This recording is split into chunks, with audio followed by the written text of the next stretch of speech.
কিছুদিন ধৰি বা যোৱা কিছু বছৰ ধৰি এইটো লক্ষ্য কৰা গৈছে যে গ্ৰাম্যাঞ্চলত অন্তত বিশেষকৈ আমাৰ এই অঞ্চলবিলাকত 7A 9A তেনেকুৱা ধৰণৰ ফুটবল খেলৰ এটা জাগৰণ সৃষ্টি হৈছে।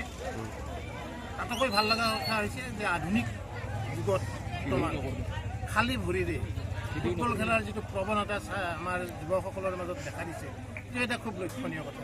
যোৱা কিছু বছৰ ধৰি গ্ৰাম্যাঞ্চলৰ সুদক্ষ খেলুৱৈ যে সৃষ্টি কৰিছে, গ্ৰাম্যাঞ্চলৰ পৰাই সুদক্ষ খেলুৱৈ ভাৰতবৰ্ষ বা অসমক প্ৰতিনিধিত্ব কৰিছে, সেইটোও আমাৰ সকলোৰে জ্ঞাত।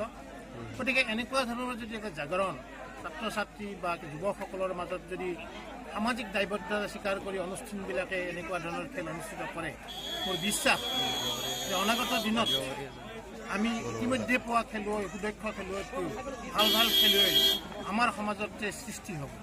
আৰু মই আশা কৰিম যিবিলাক অনুষ্ঠানে যিবিলাক প্ৰতিষ্ঠানে এনেকুৱা ধৰণৰ খেলৰ উদ্যোক্তা হিচাপে তেওঁলোকে দায়িত্ব গ্ৰহণ কৰিছে, সামাজিক দায়িত্ব স্বীকাৰ কৰি ৰাইজেও অন্ততঃ এনেকুৱা ধৰণৰ উদ্যোক্তাসকলক প্ৰশংসা বা শুভেচ্ছা বা তেওঁলোকক উৎসাহিত কৰাটো প্ৰয়োজনীয় বুলি মই অনুভৱ। আজি পশ্চিম মৰিগাঁও ছাত্ৰ সন্থাৰ সৌজন্যত গান্ধী জয়ন্তী উপলক্ষে ইয়াত এখন স্থানীয়ভাৱে ছাত্ৰ সন্থাসমূহৰ মাজত এখন খেল অনুষ্ঠিত হয়।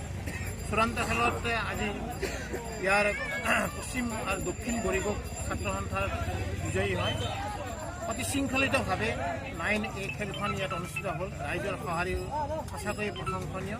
মই আশা কৰিম যে ৰাইজৰ এনেকুৱা সহযোগত উদ্যোক্তাসকলৰ এনেকুৱা প্ৰশংসনীয় কামৰ যোগেদি নতুন নতুন খেলুৱৈৰ সৃষ্টি হ'ব আৰু ফুটবলে পুনৰ আগৰ পুৰণা হেৰুৱা গৌৰৱ উদ্ধাৰ কৰিব।